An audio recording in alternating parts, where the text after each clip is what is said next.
La 36e édition du Salon professionnel du tourisme et des voyages de Paris est une occasion pour le directeur général du CPC de présenter la Côte d'Ivoire, ses potentialités et ses opportunités d'affaires.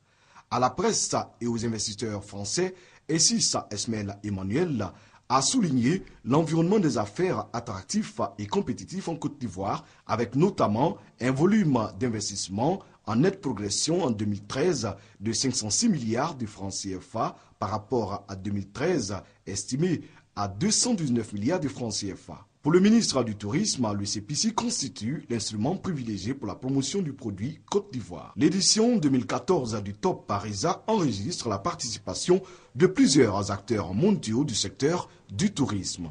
Alors dites-nous à présent comment la Côte d'Ivoire participe à ce salon. Y a-t-il des stands?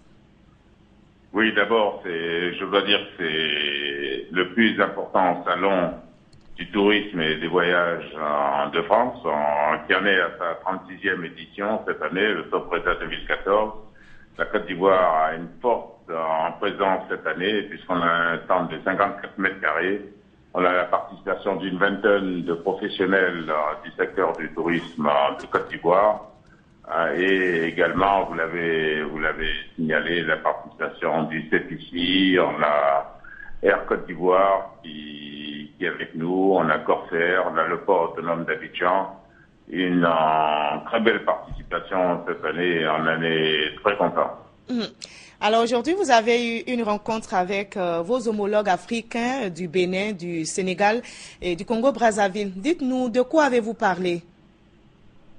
Oui, le Top Parisa, donc ce salon est une plateforme exceptionnelle d'échange avec les professionnels du secteur du tourisme d'une part, avec des investisseurs potentiels d'autre part, et puis avec les médias, puisque on veut promouvoir la destination Côte d'Ivoire. On a profité de ce salon pour qu'en marge, l'on puisse inviter nos collègues des pays africains.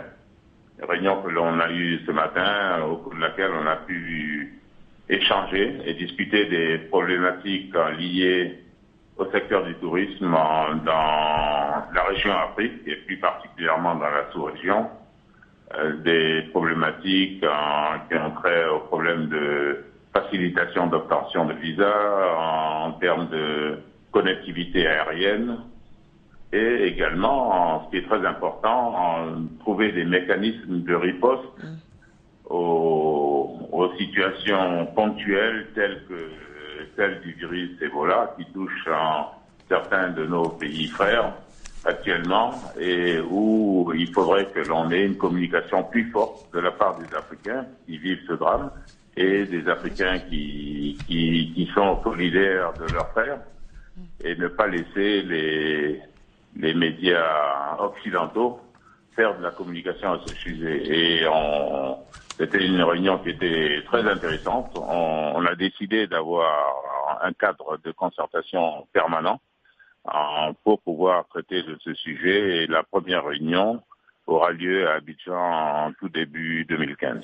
Alors, vous l'aviez souligné, il y a une bonne participation des opérateurs économiques ivoiriens à ce salon. On peut imaginer déjà les retombées pour notre pays après ce salon?